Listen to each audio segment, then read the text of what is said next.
Bonsoir à toutes, bonsoir à tous et bonsoir Eric Emmanuel Schmitt. Bonsoir. Comment ça va? Mais bien. Oui. Ah bah ça fait du bien de temps en temps, surtout par les temps qui courent, d'entendre que quelqu'un va bien. Ah oui, mais les temps, ils n'ont jamais arrêté de courir. Oui. Et l'histoire... La traversée du temps, hein, l'histoire ne s'est jamais arrêtée et elle ne s'arrête pas à notre époque non plus. Ouais. Donc il faut prendre le temps par le bon côté. Il faut savoir mesurer ce qui peut nous rendre heureux et ce qui peut nous rendre malheureux. Ouais. Essayer de transformer ce qui peut nous rendre malheureux, mais exploiter au maximum ce qui nous rend heureux. Ouais. Voilà, c'est le philosophe déjà qui parle un petit peu avec nous. On va parler de Mozart. Ça vous voit, j'imagine, hein, je vois tout de suite le grand sourire. Du côté du bonheur. Évidemment. Avant ça, allez, 3 petites questions. Vous savez, c'est la tradition ici, vous répondez du tac au tac. Hein. Si vous étiez, Eric Emmanuel, un paysage, vous seriez quoi? Je serais un paysage au soleil levant. Parce que je suis... recevoir l'aube, recevoir la lumière... c'est un éblouissement constant, donc je serai un paysage au soleil. D'accord, on reste dans le positif, quoi. Je suis désolé. Tant qu'à faire. Non, je suis vraiment... Si vous voulez, je vais me gratter pour vous donner un truc terrible. Non, restez comme ça, restez avec nous. Si vous étiez un mot de la langue française, si vous deviez choisir un mot. Il y a un mot que j'adore, c'est le mot tilleul. Ah ouais. L'arbre, le tilleul. D'abord, j'ai une maison où il y a 3 tilleuls et je crois que j'ai acheté cette maison parce qu'il y avait ces 3 tilleuls. Et parce que j'ai l'impression que il y a le thé, vous savez, comme le tronc avec les branches, thé, tilleul. C'est-à-dire toutes les choses légères, les feuilles, les fleurs qu'il y a autour. Et donc pour moi, c'est un mot où la musique de la langue mime la musique du réel. Pas mal. Vous savez qu'à Bruxelles, à Boisfort, il y a un endroit qui s'appelle les 3 tilleuls aussi. Et ils sont 3, oui. Ah. Vous irez voir sur Google Street, oui. C'est un très bel endroit. Si vous étiez, dernière question, un rêve, ce serait quoi? Je serais le rêve d'un nuage qui se dissout dans l'azur. Ah oui, c'est pas mal. On ne sait plus quoi dire après ça. Il y a le silence. C'est comme le silence après Mozart. Oui, comme si j'épousais le silence ou j'épousais la lumière. C'est un accomplissement en fait. Allez, on parle de Mozart ce soir, on est d'accord, hein? Allez, vous êtes l'invité, Eric Emmanuel, de LCR, ce soir.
Voilà, on n'a pas envie d'arrêter ça, évidemment.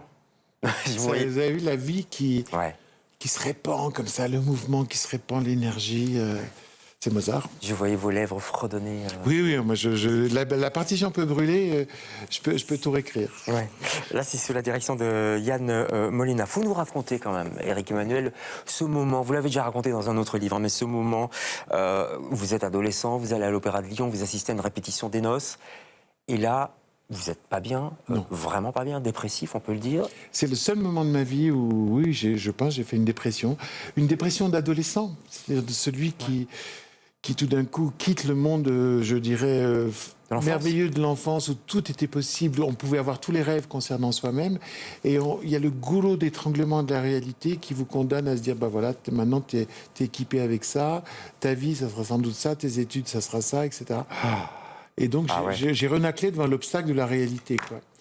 Et donc, j'étais sur le mode du à quoi bon faire des études, à quoi bon continuer à vivre, etc. Et fort heureusement. Ouais, Mozart est arrivé. Vous voyez cette répétition, et là, quoi, c'est le... Le renversement, la bascule totale de ma vie. À ce point-là. Ah ben oui, parce que je ne serais pas là autrement. Mais vraiment, c'était planifié. Hein. Ouais. D'ailleurs, quand j'ai raconté, quand le livre est paru des années plus tard, mes parents étaient... C'est le seul livre de moi qui les a effrayés. Parce que j'avais tout caché. Ah bah oui, J'avais tout caché. Ils ont découvert l'ampleur du malaise que j'éprouvais à l'époque. Et en fait, c'est la guérison par la beauté. Ouais. La beauté de ce chant, de cette femme qui chantait. C'est une princesse, hein, ou une... La comtesse. Une comtesse. Dans les Noces de Figaro, Dove sono i bei momenti. C'est la comtesse, oui. Et le temps de cette ère, j'étais revenu au monde, comme si avant j'avais des chaînes qui me tenaient au fond de l'eau. Ouais. Et foup, c'était le ciel, la lumière, la beauté. Et je me suis dit, bon, si à ça, je reste. Allez, je reste sur Terre. Je vous invite à lire, hein, si vous ne l'avez pas lu, Mozart m'a sauvé la vie, c'était en 2005. C'est Ma vie avec Mozart. Ma vie avec Mozart, oui, c'est ça. Quand vous entendez Mozart dans un aéroport, dans une salle d'attente chez le dentiste, ou dans une attente au téléphone, qu'est-ce que vous ressentez? Je disparais dans le haut-parleur qui est en train de produire ça. Ça vous agace? Non, je ne suis plus nulle part, je suis qu'avec la musique. Ces notes me parlent au plus profond de moi. Elles me possèdent tout entier. Vous ressentez quoi, en fait? Je ressens une allégresse vitale. Je ressens une joie d'exister. Ouais. Je ressens le miracle d'être présent au monde, d'être vivant et d'en profiter. Juste après Dieu, il y a Mozart pour vous? Ouais. Aussi pour changer un petit peu votre titre. C'est même une marche pour y aller. Oui, une belle marche quand même. Allez, juste après Dieu, il y a papa. On va parler de ce roman qui vient de sortir il y a quelques semaines. Mozart et son père et Mozart, Léopold évidemment. On va regarder un extrait d'Amadeus où il y a cette fameuse rencontre de Mozart qui revoit son père. On connaît tous cette scène de Milos Forman. Regardez.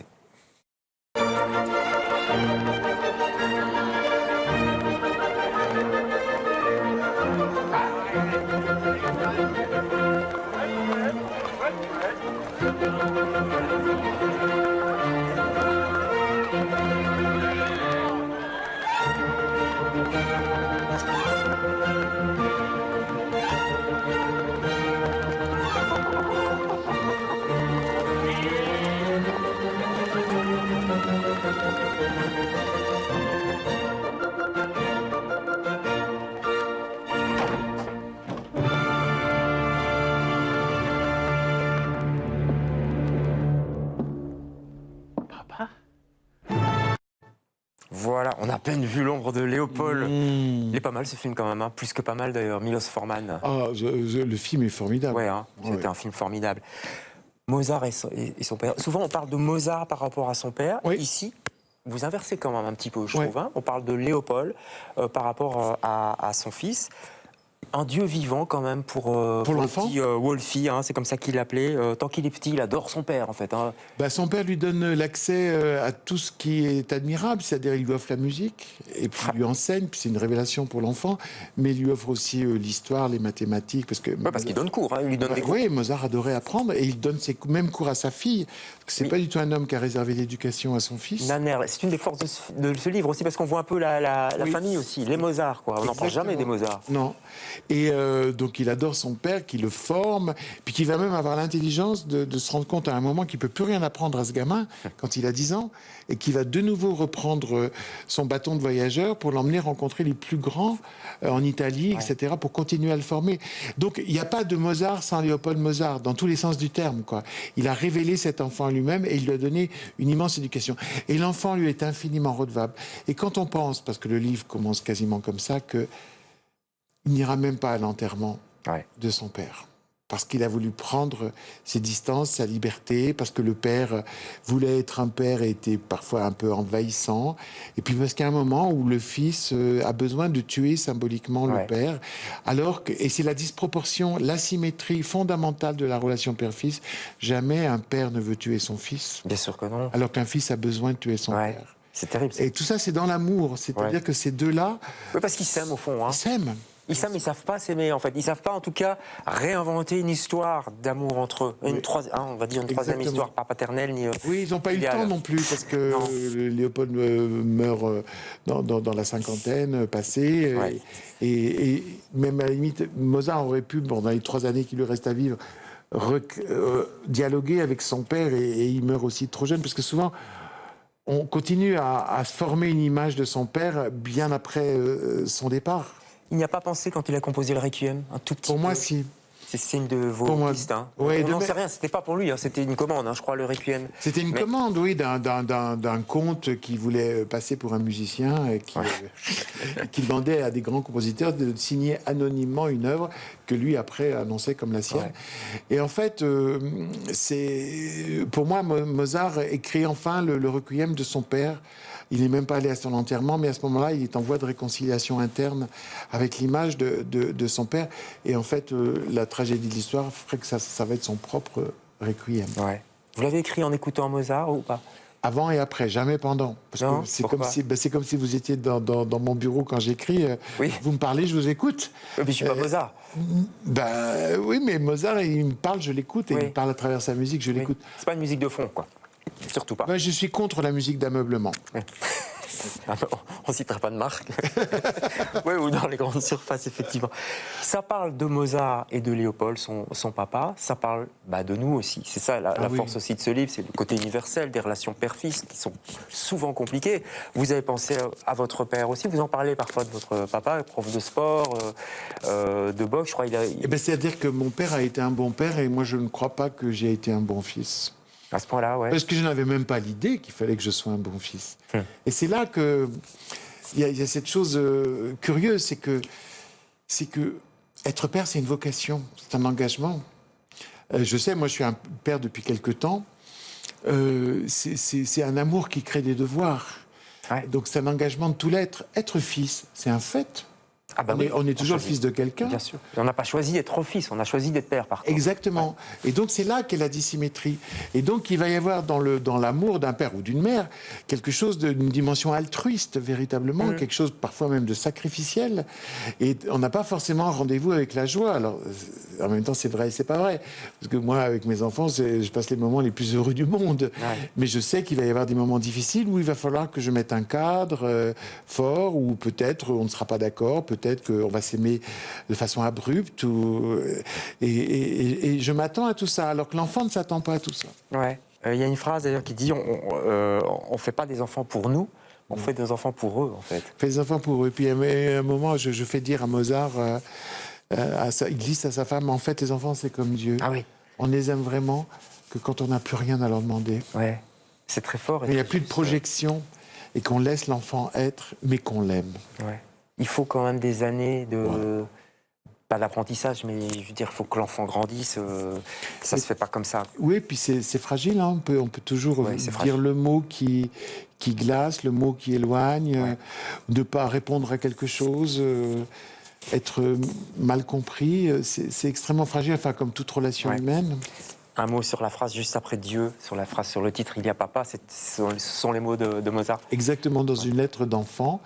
Il a 7-8 ans, il écrit ces mots-là et c'est merveilleux de ferveur, c'est merveilleux de remerciement. Ouais.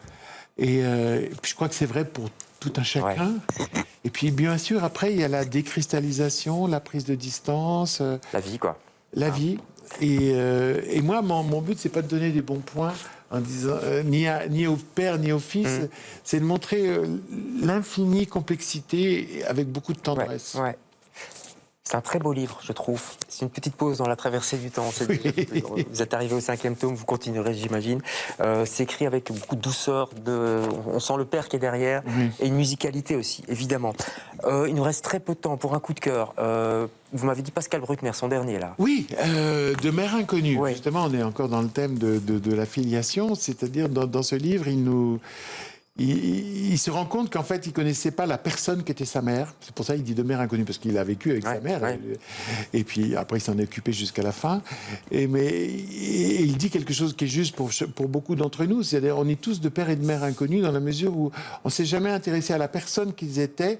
On les figeait dans le rôle de père ou de mère. Ouais, c'est vrai. Et là, tout d'un coup, il y a cette découverte. Et lui, en plus, il y a des découvertes de choses qui lui ont pas fait très plaisir dans la découverte de cette mère, de ses opinions aussi. Oui, c'était un peu compliqué. Etc.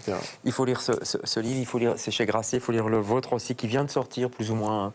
C'est chez Albin Michel. Juste après Dieu, il y a papa. Ce sont des mots du petit Mozart, le Wolfie comme disait. Oui, en français, c'est Loulou. Oui, Wolf, oui, c'est le lion. Évidemment. C'est Loulou. Bon, Loulou Mozart, ça sonne. On peut dire ça comme ça. Merci Éric Emmanuel d'être passé chez nous. Nous on se retrouve demain avec d'autres invités. Bonsoir.